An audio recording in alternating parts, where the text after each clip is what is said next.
da Fundação Livre. Amém. Ouvir os grupos que louvaram ao Senhor, o cidade, o grupo das irmãs que louvaram a Deus aqui, todos os tocadores. Amém. Amamos, esse local que Deus preparou para esse evento, que foi maravilhoso. Imagina toda essa multidão naquele salão, não daria, na verdade, mas Deus preparou este lugar, amém? Para que estarmos, graças a Deus por isso. Toda a ornamentação do trabalho do local aqui, o som, o ventilador que eu fiquei, eu não estava dividido dos instrumentistas não, mas é porque aquele ventilador me fascinou, próprio, eu deu saudade de casa, desse calor. Não é que o resto do mundo é frio não, viu? Mas eu sou recém-chegado de Curitiba. Curitiba tinha época fazia abaixo de zero. Então, amado querido, viemos para Juiz de Fora, estamos lá um pouco querendo nos adaptar ao calor de lá. E quando eu cheguei, senti um calor tremendo na rodoviária. O irmão falou que frio. Eu fiquei sem entender. Não, ainda está frio ainda, dá para esquentar mais um pouco. Mas graças a Deus por isso. Já bebi tanta água que se eu estourar aqui, todo mundo aqui fica molhado. Amém? Eu bebi tanta água que já bebi hoje. Por causa desse calor. Dentro está de sede, alguém tentando refrescar. Mas preste atenção, porque eu comecei a tratar muito sério. Eu quero ver o versículo 6, apenas o versículo 6. Todo o contexto do Mateus 25, do versículo 1 ao versículo 13, vocês aqui conhecem. O próprio tema aqui está sobre a sua jornada de trabalho. Então o reino dos céus será semelhante até as virgens que, tomando as suas lâmpadas, saíram ao encontro do esposo. Mas em dado momento estão paradas essas mulheres. E aqui o Senhor diz para nós, Mateus capítulo 25, versículo 6: mas à meia-noite ouviu-se um clamor, aí vem o esposo sair ao encontro. Mas à meia-noite ouviu-se um clamor, aí vem o esposo sair ao encontro. Pegue a sua Bíblia, levante a sua Bíblia para o alto e bem alegre, do fundo do coração, sem medo de conversar com Jesus, fala comigo: meu Deus, fala comigo através da tua palavra. Amém. Mais alegre, amém. A última vez, amém. Podeis nos assentar. Assente, desocupe as suas mãos e dê a melhor salva de palmas para Jesus. Palmas, palmas, palmas, palmas, palmas, palmas, palmas, palmas, palmas, palmas para Jesus. Palmas para Jesus. Palmas, bate palma para Jesus. Bate palma para Jesus. Bate palma para Jesus. Aleluia. Palmas e glória a Deus. Cadê o glória a Deus, o povo de Deus? Quem tem prazer em dar glória a Deus, ele diga glória a Deus. Irmão, nós somos pentecostais. Quem é pentecostal, diga amém. O pentecostal é manifestado como língua de fogo, como labareda de fogo. E é bem sugestivo isso. Se você ficar perto do fogo, você acaba se queimando. Então, se por acaso entrou alguém aqui que não era pentecostal, nesta noite você é pentecostal, porque o fogo deste lugar te consome também. Quem pode dizer glória a Deus? Agora preste atenção.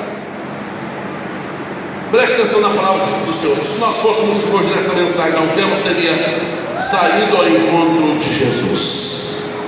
Na realidade, essas mulheres são a igreja do Senhor. 10 mulheres são a igreja do Senhor. O tempo todo Jesus está falando com a sua igreja. Quem é a igreja de Jesus diz amém. O tempo todo Jesus está conversando com a sua igreja. Jesus tem prazer de falar com a sua igreja. Jesus tem prazer de conversar conosco. Deus tem prazer em falar, e quando Ele vai falando, vai acontecendo. É diferente de nós. Eu, quando criança, ajudando minha mãe nas suas tarefas, como meu próprio irmão, minha mãe dizia: meu filho, para de falar, senão os filhos estão rende. Se estamos lavando a casa, ela falava: para de conversar, senão os filhos estão rende. Se está tomando banho, começa a cantar e conversar, ela fala: vai, toma banho em silêncio, senão você enrola muito. Deus, ao contrário de nós, Ele fala e isso não incomoda, não atrapalha Ele, muito pelo contrário, Ele vai falando e vai acontecendo algo em nossa vida.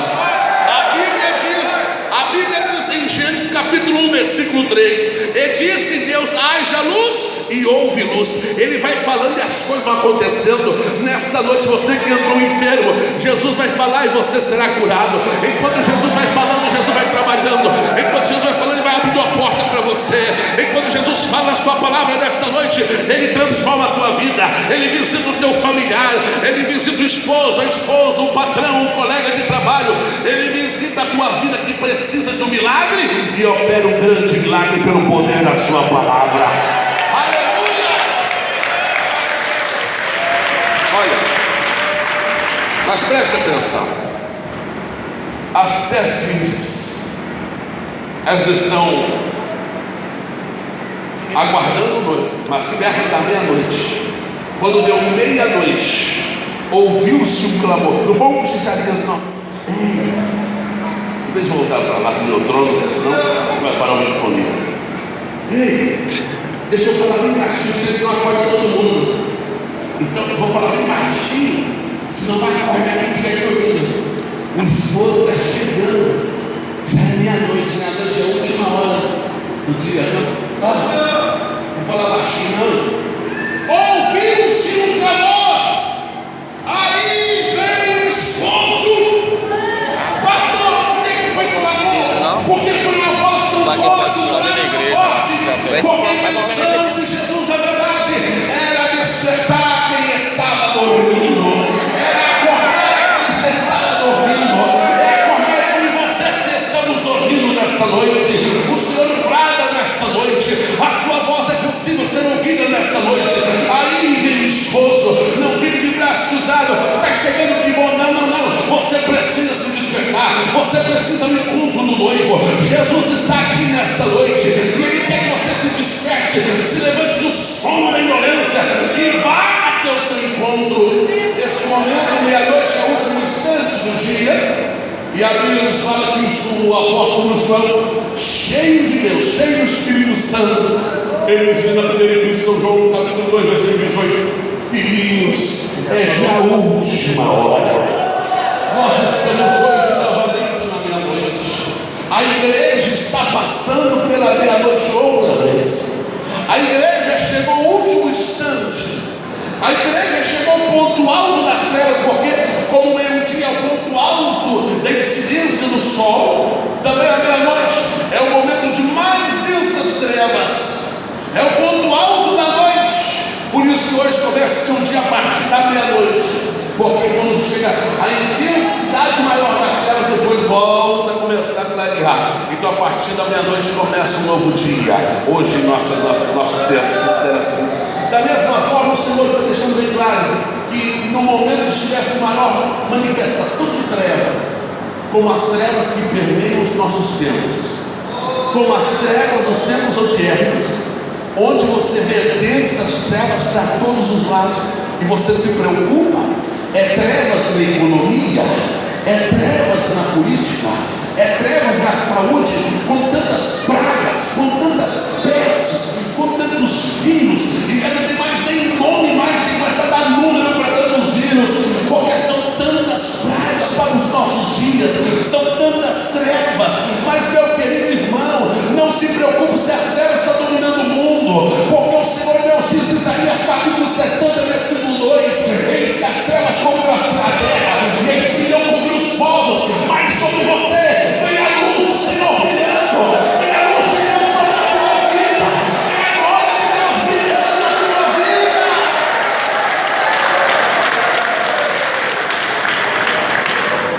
Dessas trevas, e nesta hora uma voz, um brado, um grande clamor. Aí veio o esposo, saía ao encontro, e não é necessário. O desejo de Deus é que a gente vá ao encontro dele. O desejo de Deus, quando ele chegou em Lucas 5 e viu o versículo 37, se não me engano, quando ele chega na coletoria, estava Levi, também chamado Mateus, Jesus disse: segue, largou tudo. É sinal de quem vai seguir Jesus, largar tudo que te impede, porque não dá para ir carregado de coisas, como a própria mulher de Ló. Tão preocupada, estamos saindo de Sodoma, tem que pegar tanta coisa de Sodoma. Eu não quero chegar desprovida. Não quer levar tudo que tem de Sodoma. Desde o que é de Sodoma em Sodoma. O Senhor dizia: Ló, escapa-te com a tua vida. Às vezes não quer deixar aquilo que nos aperta, que nos prende. Nós não queremos ir após o Senhor, nós não queremos isso. Eu acho lindo quando Deus fala com Abraão no capítulo 12: Abraão, sai da tua terra, da tua parentela, da casa de teu pai. Aí Abraão faz as malas, faz as trouxas, ele e a velhinha dele diz: moça, vem cá, meu bem, vem cá, meu Deus, a mala está pronta, para onde é que vamos? Sim? Não é assim que funciona, não, Abraão. Eu não vou dar uma localidade para você ir, não. Você vai junto comigo. Você vai caminhar, eu lhe mostrarei, porque a caminhada do Cristo não é uma caminhada solitária, obedecendo o que Deus falou, não, é uma caminhada junto com Jesus, é a caminhada junto com Deus. Enquanto você dá um passo, Deus dá outro junto com você. Você vai caminhando dia após dia, precisa desse contato com Deus. Por isso que o Senhor vai despertando a igreja nessa noite e dizendo: aí vem o esposo. E aí, deixa eu te contar para vocês, quando a igreja ouviu este brado, como nós estamos ouvindo nesta noite, aí vem o esposo. Eu acredito que esta igreja entende muito bem que Jesus está voltando para buscar o seu povo. Eu acredito que não tem dúvida de que todos os sinais que estão acontecendo em nossos dias é sinal da vida de Jesus. Mas o Senhor grita para a igreja: aí vem o esposo. Sair do encontro. Então teve o encontro de Deus. E o versículo 7 vai dizer o que elas fizeram. A Bíblia fala: a primeira decisão para seguir Jesus é isso que significa. O que significa seguir Jesus? O que significa ir ao encontro de Jesus? O que significa ir ao encontro de Deus? Primeira coisa, elas se levantaram. Primeira reação quando elas escutaram a palavra, os povos famílios saem ao encontro. E a última hora, olha o relógio. Fica atento, desperto, porque a palavra tem que nos chocar. Esse nós ouviu o evangelho sair. Que bom Deus falou comigo. É dessa vez, estou por isso. Eu vejo diferente na Bíblia. O evangelho tem que nos chocar. A palavra de Deus tem que me dar um susto. A ponto de eu ficar apreensivo e começar a me desesperar. Meu Deus, estou no céu de amargura. É isso que o evangelho precisa causar em mim. A Bíblia diz que Abacuque cai de joelhos chorando, dizendo: Senhor, eu ouvi a tua palavra, eu estou com temor e tremor. Avisa a igreja, notifica a igreja, porque muitos dela não sabem. Notifica ela para o dia da ira do Senhor. E na tua ira levante as tuas misericórdias. Abacuque está assustado porque ele ouviu a palavra de Deus. Deus não falou: Abacuque, chave da vitória, toma, não. Eis que está chegando o dia do Senhor. Josias, todo mundo que sabe quem foi Josias, o rei. Alguém falou assim: Josias, sabe o que nós achamos? Estava reformando a igreja lá, contratamos ele para a igreja, o irmão Carlão, que era que conseguia reformar a igreja. Aí com pouco, encontrando esse livro. O que é esse livro aí? Olha o tamanho desse livro. Bate a poeira. Nossa, poeira. Que livro é esse? É a Bíblia. Vou começar a ler esse negócio. E ele começa a ler e começa a ficar assustado. Ele começa a ficar apreensivo. Ele começa a ficar chocado com as palavras de Deus, porque esse é o desejo de Deus: chocar, impactar você, trazer tremor, porque diz submissão e mudança. E de repente, ele chama os seus auxiliares: corre, profetiza. E para com ela, nós precisamos de uma palavra de Deus, porque eles estão em temor. A ira de Deus é muito grande para os filhos da desobediência, mas graças a Deus, e para aqueles que estão preparados e que se despertam, que se levantam, Deus tem as pontas do cordeiro para esta igreja. Deus tem as pontas do cordeiro. Hoje nós nem estamos falando das 5 vídeos, 5 loucos. Amanhã a gente deixa esse negócio para amanhã. O Senhor está falando conosco quando Ele gritou. Foi para todo mundo. Aí vem o esposo. Então era se levantar. Sabe o que, irmão? Uma pessoa deitada, fica limitada a sua ação. Uma pessoa deitada, ele está limitado em sua ação. O que ele quiser fazer, ele está limitado. Ele não consegue correr, comer mais rastejar. Ele não consegue fazer nada. Você conhece gente assim deitado? Que quando você facilmente caminha e ele custa arrastando. Ele não consegue ler um capítulo da Bíblia por dia, ou quem sabe um versículo por dia. Ele não consegue orar, ele chega até atrasado da igreja para pular o momento da oração. E depois vem falando essa historinha que eu oro em casa. Irmão, você não sabe? Você está sabendo? Não, você não sabe, não? O Senhor diz: a minha casa será chamada casa de oração. Isaías 57. A minha casa. Você pode orar em qualquer lugar você pode orar. Mas se tem um lugar específico, orar é a minha casa. Então, sabe uma coisa? Quem não ora na igreja, não ora em casa também. Não ora não. Não. Então uma coisa que já tem lutado é para tirar a oração. Já não luta com louvor, não. Nunca se viu tanta gente cantando tão bonito. E cada vez mais, né? Qualquer igreja vai só aumentar o ministério do louvor. Na verdade, não é um ministério, mas podemos chamar, já que acaba sendo uma administração. Já pensou? Não, eu acho que não precisa estar adorando a Deus. Se incomoda. Também não é contra a oração, contra o louvor, melhor dizendo. Mas a oração ele está abrindo constante. Porque ele quer tirar um momento que você para conversar com Deus. Ele quer tirar esse momento. Então, tudo que você quer fazer, depois eu faço. Quando você está deitado, ele fala assim: faz isso, depois eu faço. Ora, depois eu oro. Depois eu jejum. Depois eu vou começar a campanha aí. Depois eu vou começar a campanha de louvor, de oração, de leitura da Bíblia, de jejum. Depois eu vou chegar mais tarde na igreja. Ele está deitado. Ele só tem sem reação. E a reação dele é como na matemática da física, chamada de movimento retardado. Depois que todo mundo está fazendo, e depois quem sabe decide fazer, quem sabe é uma possibilidade. Ele está deitado, está prostrado. E eu fico alegre, porque quando a pessoa vai se aproximar de Deus, preste atenção. Olha alguém que vai se aproximar de Deus. Sabe quem é? Sabe? Eu vou te falar agora. O filho pródigo. Ele Lucas 15, 18. Ele ouviu o brado, não do pai, mas o próprio Deus tocando o seu coração para voltar enquanto do pai. Aí ele diz versículo 18: levantar-me-ei e irei ter com meu pai. Ninguém consegue se aproximar de Deus prostrado, caído, derrotado, não. Por isso o Senhor diz esta noite: fique de pé, porque eu falarei contigo. É hora da igreja se colocar de pé, é hora da igreja se dispor, é hora da igreja se levantar, é hora da igreja se colocar em disposição, porque quando as vestígias ouviram o clamor, aí que esposo, primeira coisa, tem que fazer se levantar. Primeira coisa, se levantar. Versículo 7, nós vamos ler, versículo 6. E preparar. Amós 4, 12, parte B, versículo 12, de capítulo 4 de Amós, diz assim: filho do homem,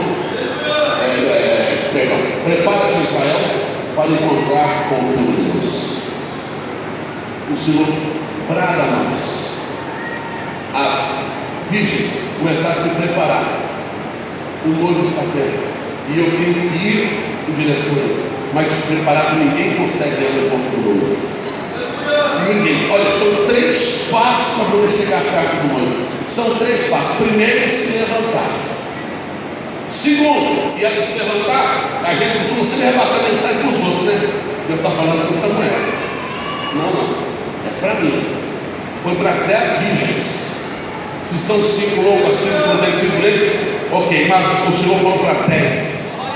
Todos que pensam, se você é virgem louca ou se você é virgem sábia, se você é insensato, é prudente, saiba que a palavra é para você. Não rebate para o teu irmão, não rebate para a tua irmã, você precisa se levantar.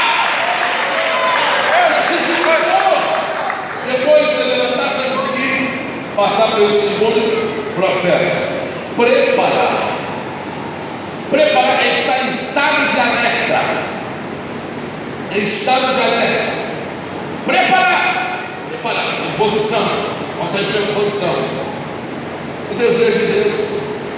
Quando o Senhor nos chamou, quem é povo de Deus diz amém? Amém. Quem é povo de Deus diz amém? Quando Deus chamou o seu povo lá no Egito, falou: Moisés, vamos comemorar esse chamado do povo com a festa da Páscoa.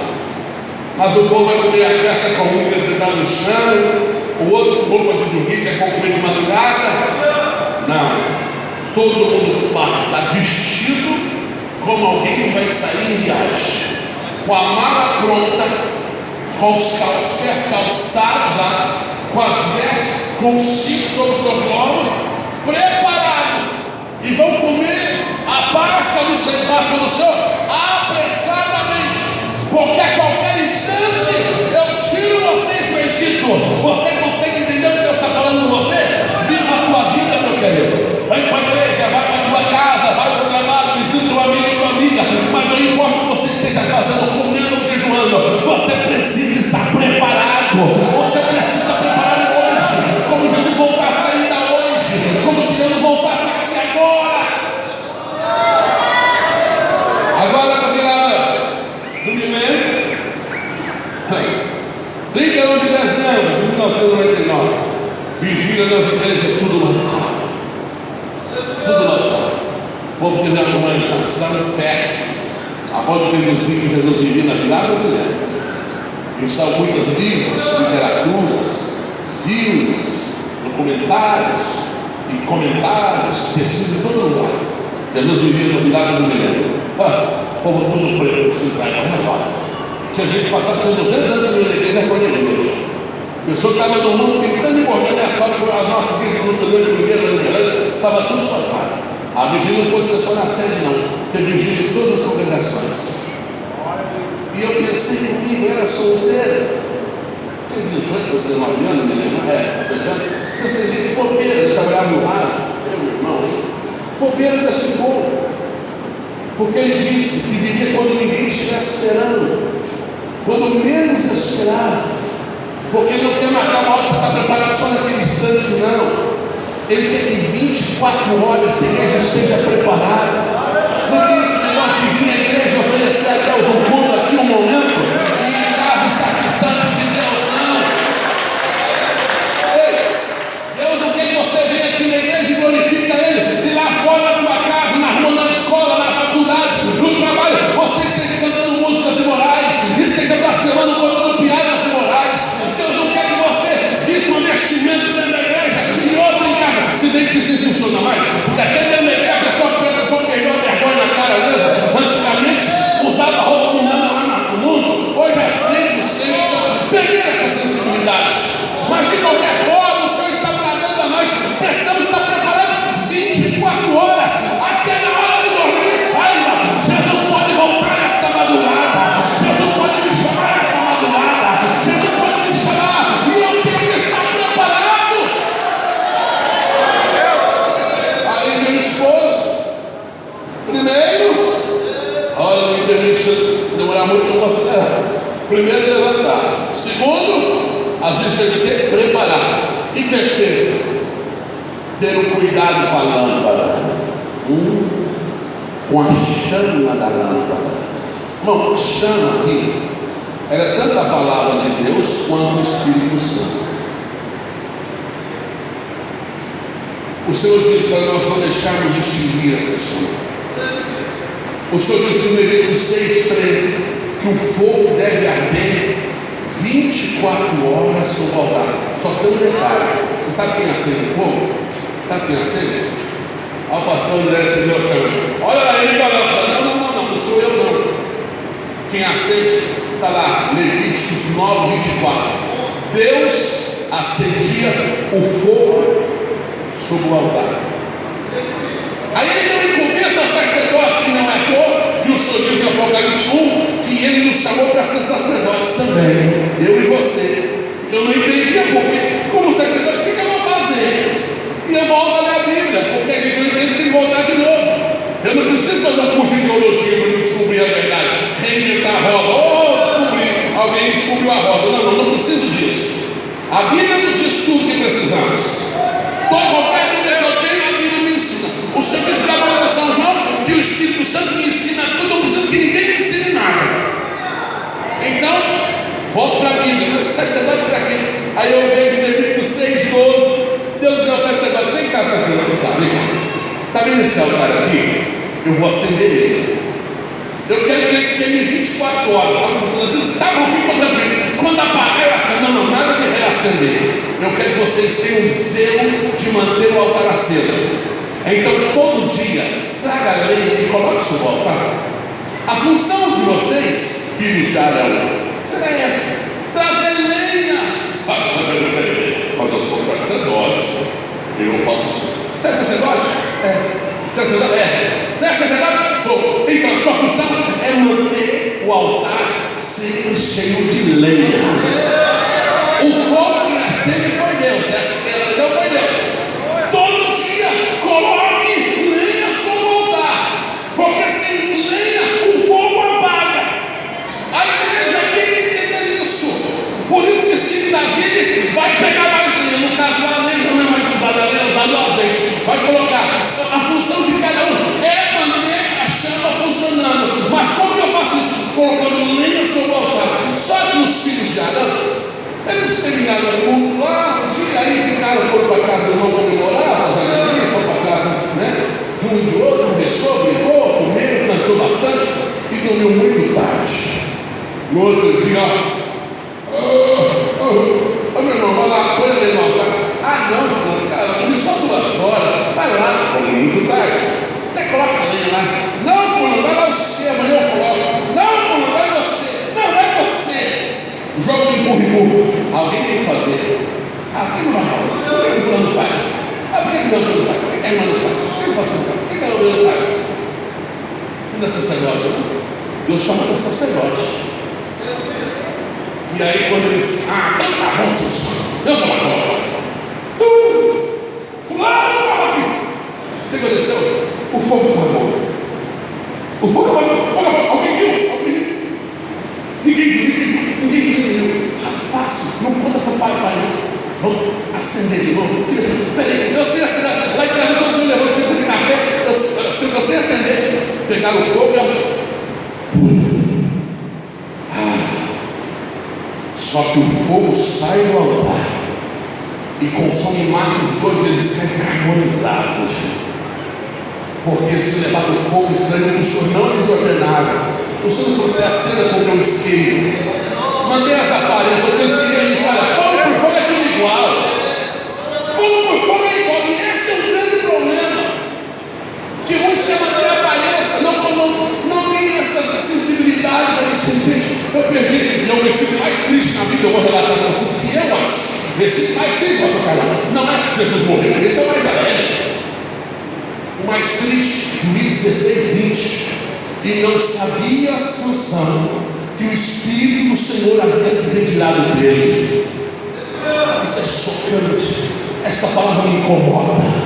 Essa palavra me mata. Porque todo dia eu tenho que levantar preocupado. Será que o Espírito Santo ainda está em minha vida? Porque ele não é aquele menino adolescente que sai de casa revoltado. Sabe, eu não tenho filho adolescente ainda não. Mas já vi adolescentes que dizem, não volta nessa casa, bate porta, bate porta da cozinha. Como se eu tivesse um adolescente desse, né? Colocaria um filho de oração, né? Aí, o Espírito Santo não é assim não. O Espírito Santo é definir, é igual a igreja de Laodiceia. Jesus saiu da igreja, e a igreja continuou glorificando a Deus, e Jesus saiu e foi para lá na rua, e ficou batendo aí, fechou a porta e bate, deixa eu voltar, porque Jesus não pode habitar onde não querem ele, onde o pecado dominou, onde o mal dominou, onde a verdade dominou, onde a discórdia dominou, onde a divisão dominou, onde a separação dominou, onde o desamor dominou, o Espírito Santo domina. Jesus saiu da igreja e o povo, glória a Jesus, aleluia Jesus. E Jesus estava lá de fora, não sei que não deixou voltar. Sansão nem percebeu, falou, matei cristão antigo, matei ontem, matei hoje, amanhã, vou matar de novo. Ele não sabia que você estava longe. É igual muitos que saem da vontade de Deus. Que é isso, continua mesmo. Está tudo errado. Continua mesmo, ele acha, continua mesmo. Ele acha.